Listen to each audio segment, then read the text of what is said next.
What is up, everybody? Welcome to the Geek Pantheon, and today I wanted to talk to you about 15 magic items that you can give to early level parties from the Dungeon Master's Guide. Those items that you can toss to them when they're second, third, or fourth level and not have to worry about breaking your game. But before we get into that, if you want to be part of the conversation, head on over to our Facebook group, The Geek Pantheon. We are also on Twitter and Instagram at The Geek Pantheon. We'd love to have you over there and hear from you. Or we also have a Discord. You can find the link on our Facebook group or on our website, thegeekpantheon.com. We also have a Patreon, patreon.com/thegeekpantheon. That is a great community of people that have come together to talk about all things gaming and movies and TV shows and comic books and all kinds of stuff. It's a great community. Head on over to patreon.com/thegeekpantheon to join it. But now, onto the video. Today I wanted to talk to you about not the best magic items out of the Dungeon Master's Guide, but rather the best items to give players early on. A list of the first magic items that I think are really intriguing to give to players. Now, obviously this list could be just filled with +1 magic sword and +1 armor, and that would be fine, but it's not very interesting, right? And you could stack on flavor onto a +1 sword, give it some interesting history, and really flavor it to be cool and interesting and unique.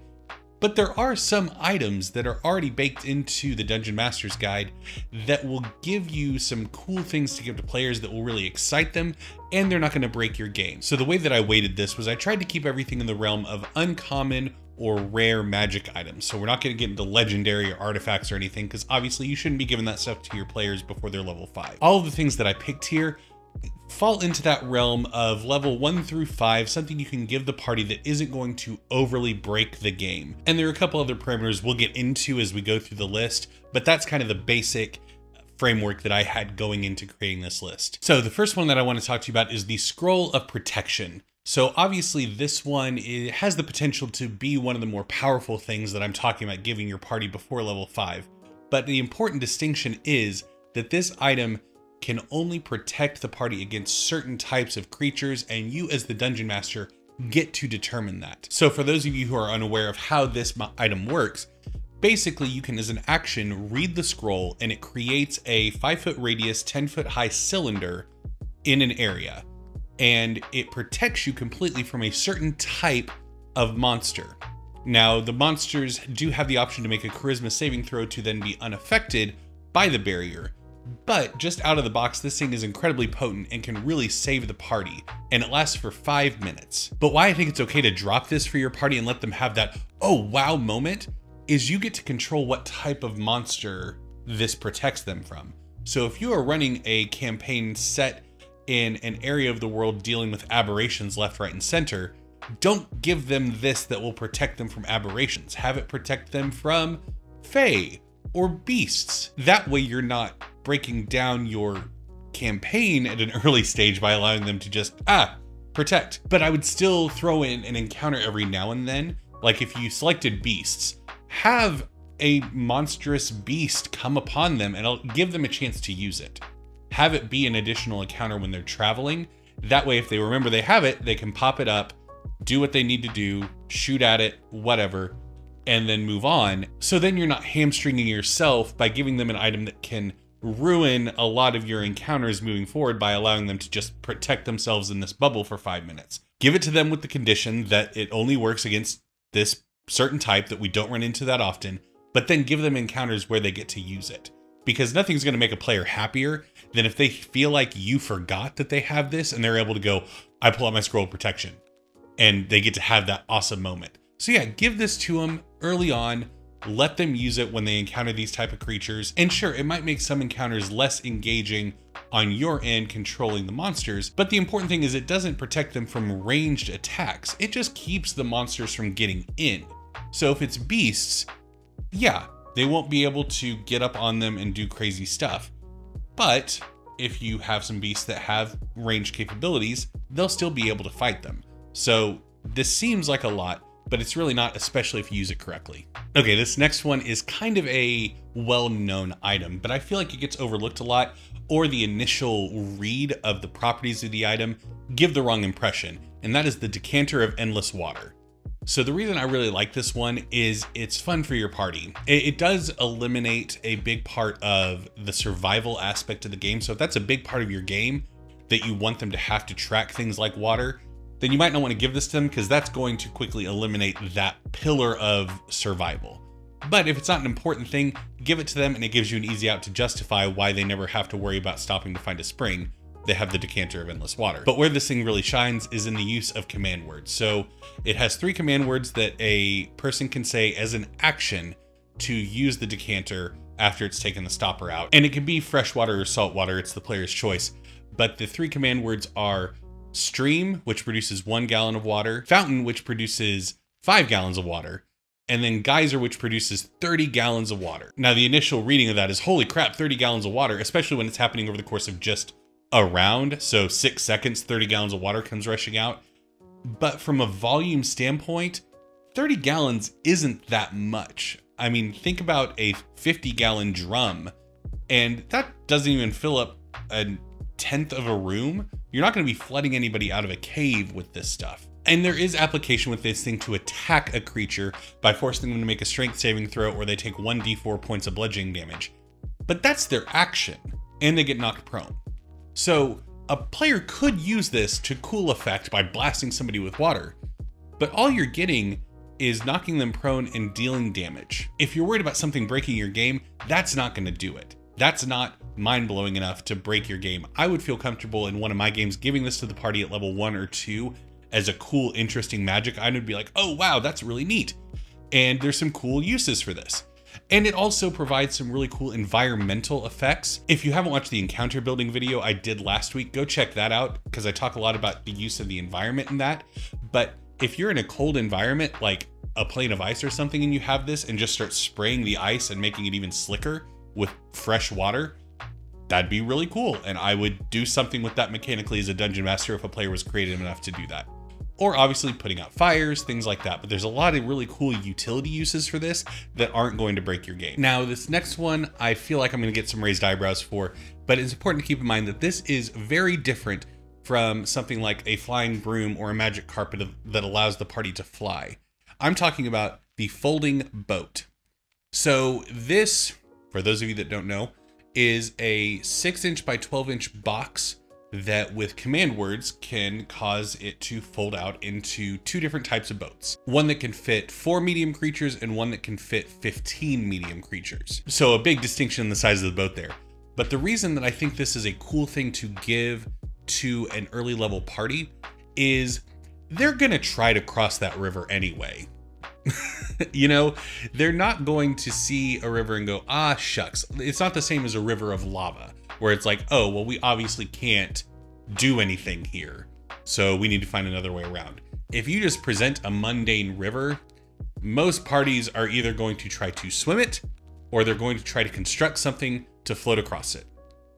And so giving them this just simplifies it, makes it go by quicker, because we both know that your party isn't going to see the 10-foot or 20-foot or 50-foot wide river and go, ah, shucks. They're going to try to do something about it. So if you give them the folding boat, they can speak the command word, have the boat float, go across, and unfold. And it'll be cool for your players. They will love this thing. And it'll make them feel like you're giving them cool stuff. Cool stuff that's not going to break the game. Do not give them a magic carpet at level 4. They're going to be able to circumvent so many things by being able to fly. But a folding boat just lets them get across water. A river of lava is still going to be able to burn this thing up. A pit of acid isn't going to be helped by this. So the situations in which your party is going to need this are so rare, but they're going to be so excited when they remember they have it. So that's why this made the list of a really cool thing to give to your party at an early level, because it's not going to break any encounters. It's not going to let your party encounter shortcuts that they aren't already going to try to get through anyway, and it's just going to bog things down. So give them a folding boat, let them sail across the river, and continue on their merry way. The next one up is the Staff of the Python. Now this one is super cool. It's only usable by clerics, druids, and warlocks when it comes to attunement, but it is really fun for those classes, where it functions just like a staff, but it has an additional property to where you can throw the staff on the ground and turn it into a giant constrictor snake. So it takes an action to activate this ability, and it gives you an extra ally in the fight that the player can control, and it has the full statistics of the monster card.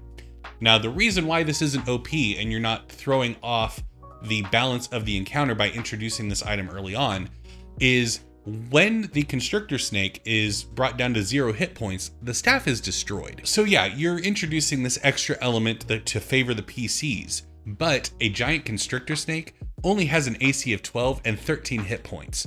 So 1 or 2 good hits and this thing is destroyed, because if the snake is brought down to 0 hit points, no more staff.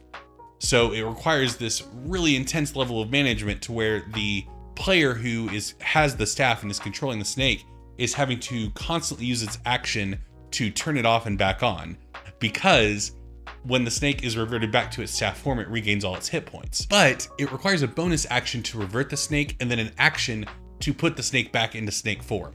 So if the snake is low on hit points, which it's going to constantly be if it's being targeted by attacks, that player is just having to use their bonus action to keep the snake alive.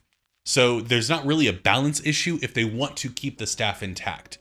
So that's why I don't think it's that game breaking. And I think it's really cool, and the party will freak out the first time they throw it on the ground and say the word and turns into a giant snake. That's super cool, but requires a lot of attention and time on the part of whatever character attunes to this to keep that snake alive. So I think the party would really appreciate an item like this and find it really cool, but it takes a lot to keep a hold of it. This next item is kind of pure fun.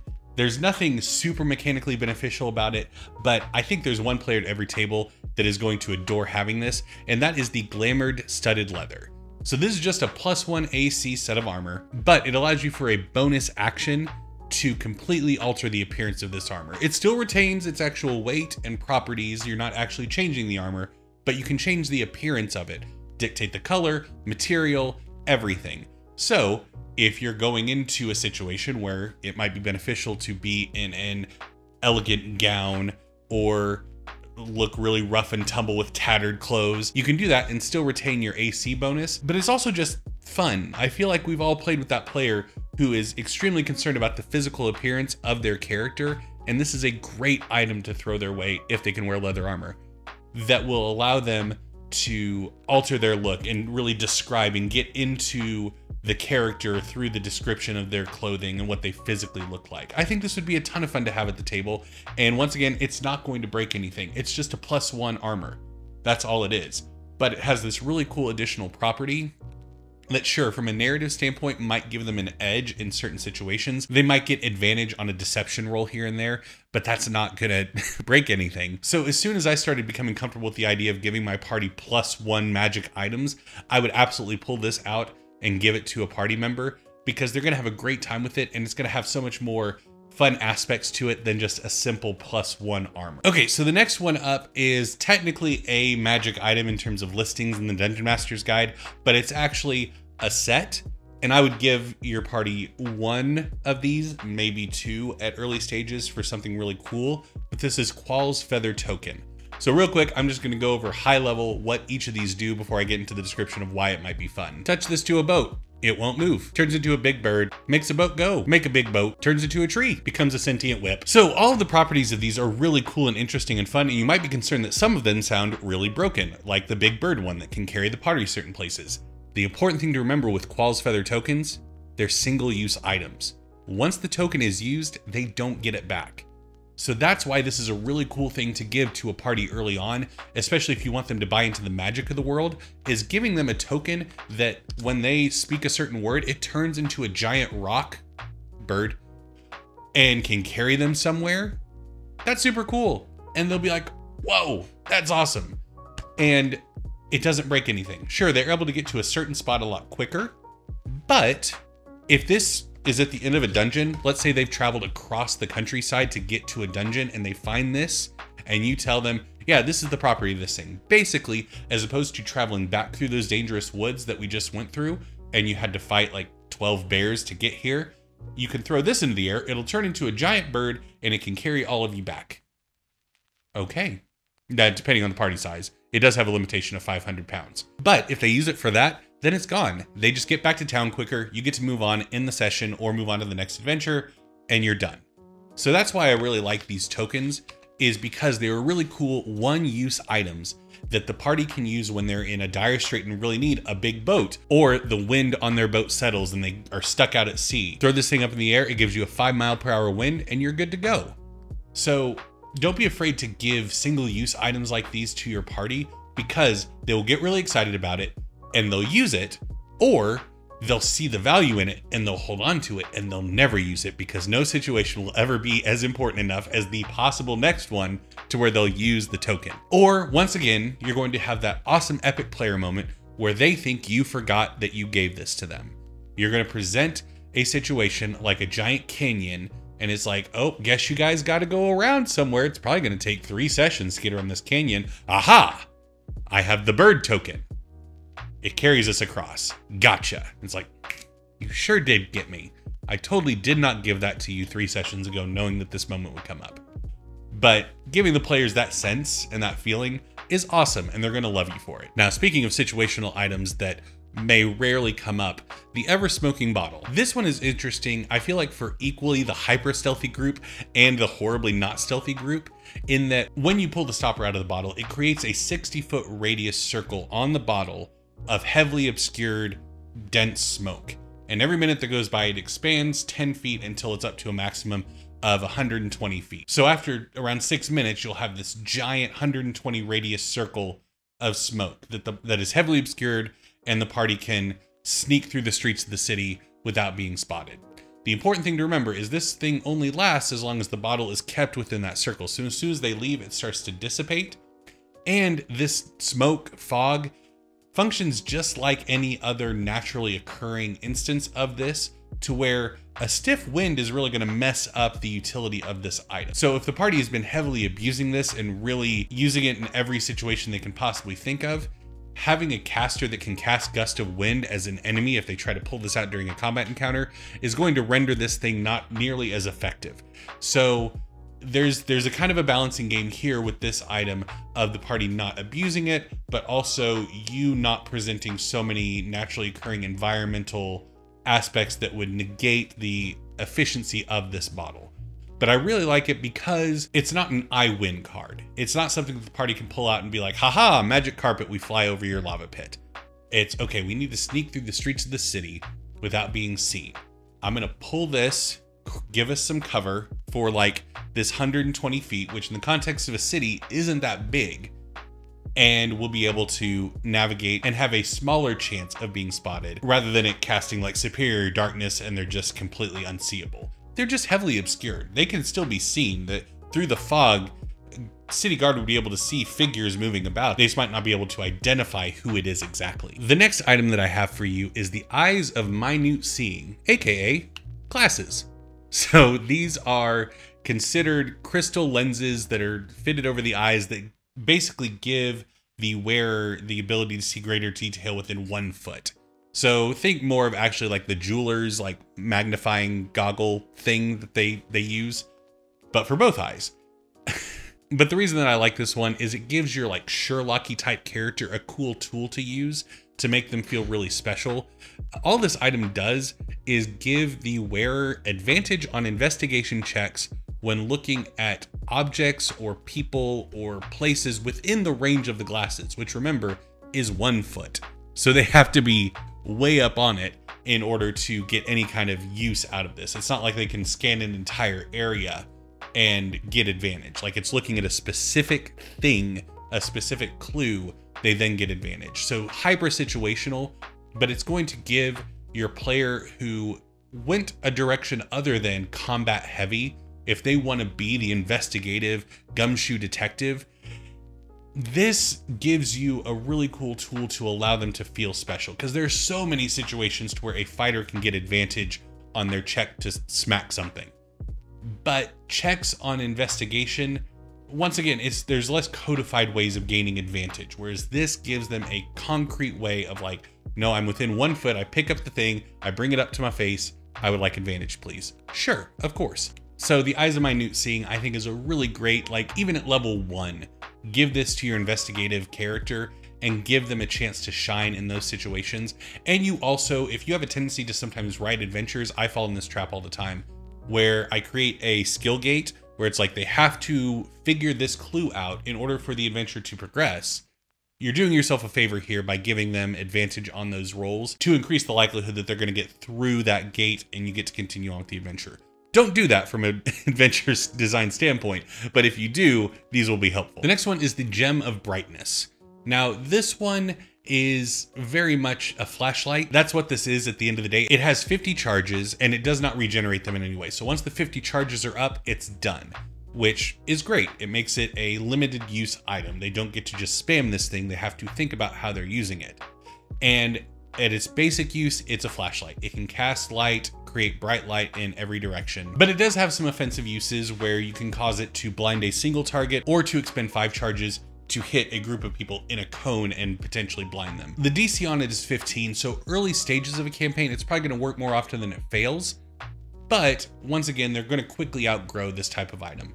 And it's only 50 charges, and if you let them know that, hey, this is a limited resource, they're less likely to use it, and so therefore you have less to worry about, and by the time they get comfortable using it, your monsters will probably leveled up, and it's going to be more of a level playing field as to whether or not they get blinded or not.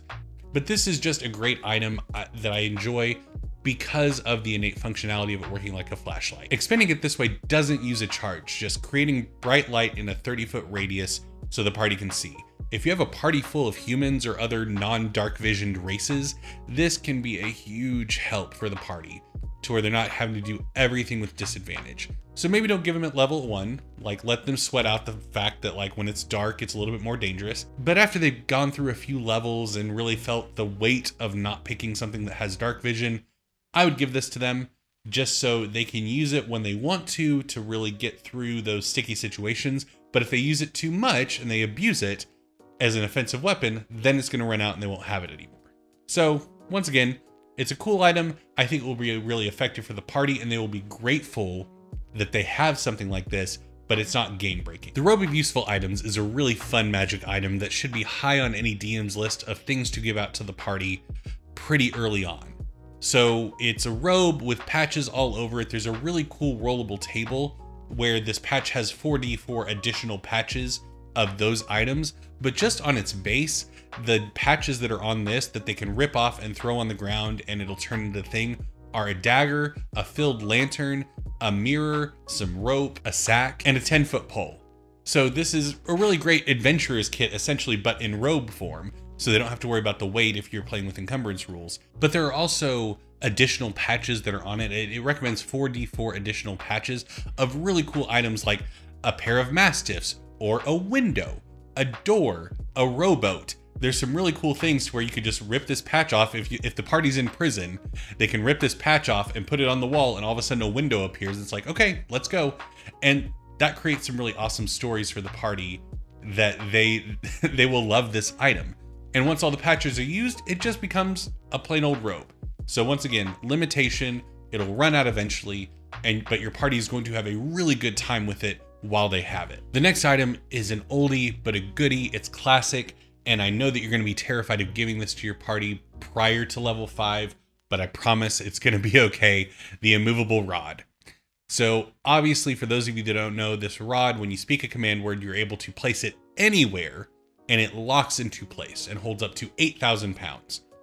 So yeah, I mean, you could just literally put it here, click it, and just in midair, it's going to be immovable. That's where it's got its name. But the reason that I think it's okay is it gives the party an out if somebody doesn't make an athletics check jumping over a canyon or something where they can click it and save themselves. So it's an oh crap button for those kind of situations. But additionally, the super epic, awesome moments that the party's going to be able to use this in are essentially one-time use only.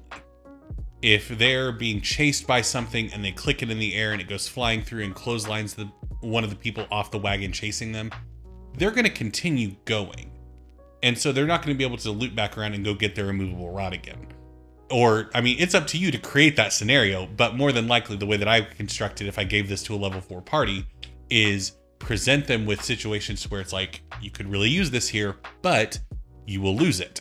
And so if they don't use it, then the encounter progresses as normal. If they do, then it's gone, but they have this really awesome epic story. But it's just a super fun, cool, interesting item. And you will really get to see the creativity of your players and the way their minds work and how they end up using the immovable rod. So I would give it to them. I would let them have fun with it. It's not going to break your game. It's going to allow them to lock doors really effectively just by putting it on the other side of the door and clicking it shut. But once again, I've never encountered a party that has used this in such a way to where it fundamentally breaks the game forever, if that makes sense. So I wouldn't be afraid to give this to the party. They're going to be super excited to have it. They're going to think of all the cool ways that they can use it. And then they'll probably use it in one really cool, epic way, and then they'll be gone forever. Now, who said all of the items on this list had to be 100% good items? The Shield of Missile Attraction. So this is actually a cursed item. It is a shield that gives the person attuned to it resistance to ranged weapon attacks, which is super cool. When somebody's shooting at you with a bow and arrow, that would be great to have resistance to that kind of damage. However, the curse is once you're attuned to it, I'm just going to read it directly off the card because it's too perfect to paraphrase. Whenever a ranged weapon attack is made against a target within 10 feet of you, the curse causes you to become the target instead. So no matter who the enemy is shooting at, if they're within 10 feet of you, the arrows, the bolts are all flying towards you, which is super fun and super cool. Now, getting rid of the shield doesn't end the curse. So if they realize what they've done and they drop the shield, the next time they get shot at, they're going to really wish they still had the resistance to ranged weapon attacks. So yeah, it's super fun. It can become a side quest unto itself to go find somebody who can do remove curse.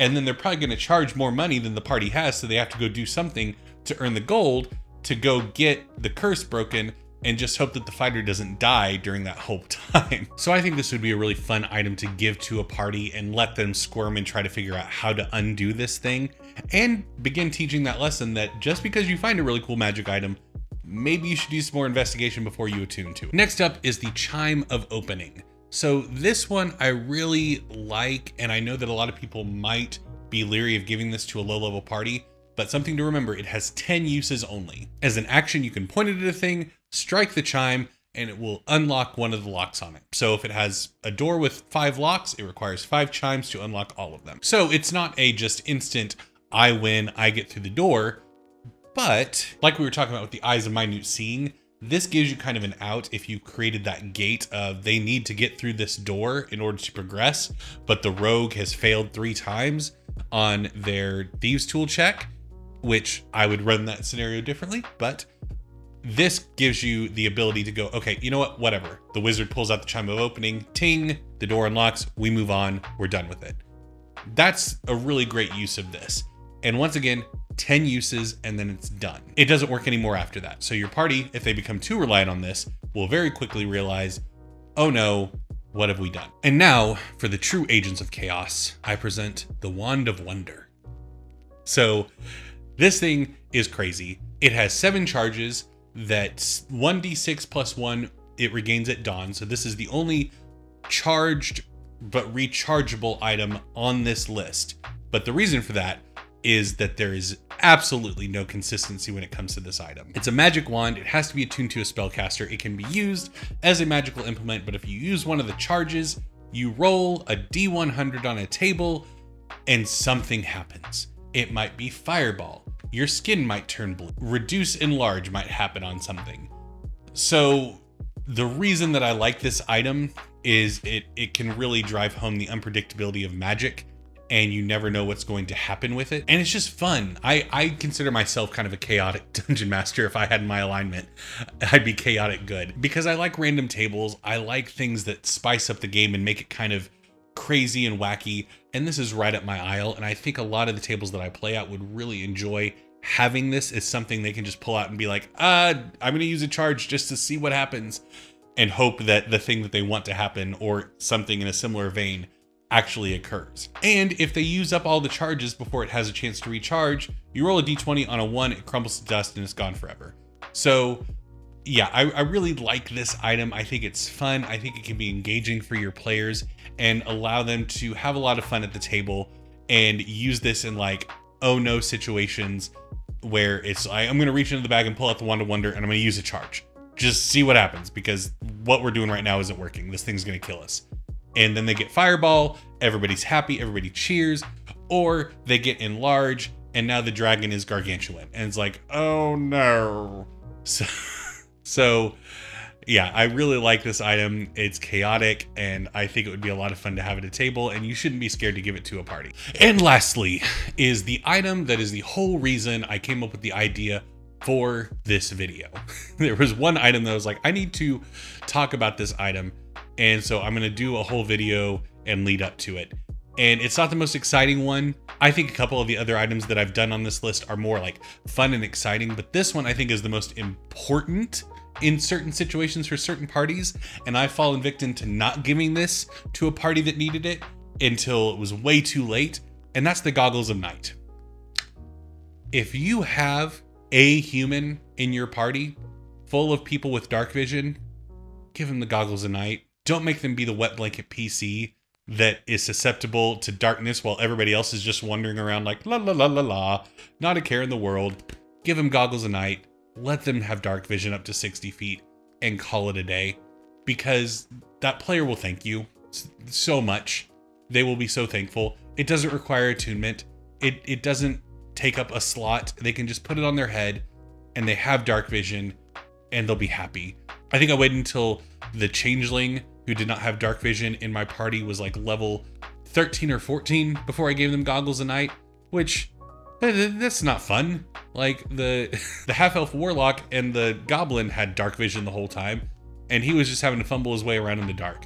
So give them Goggles of Night, let them have fun with their friends in the dark, and just move on with your campaign. So anyway, those are the 15 first magic items I would dole out to a party outside of the mundane, you know, +1 sword. Here you go. Now you're a little bit better at stabbing. But these are fun, engaging items that your party will love having. They'll find super creative and interesting ways to use them that will surprise you and be like, oh no, what was Eric thinking? This has broken my game.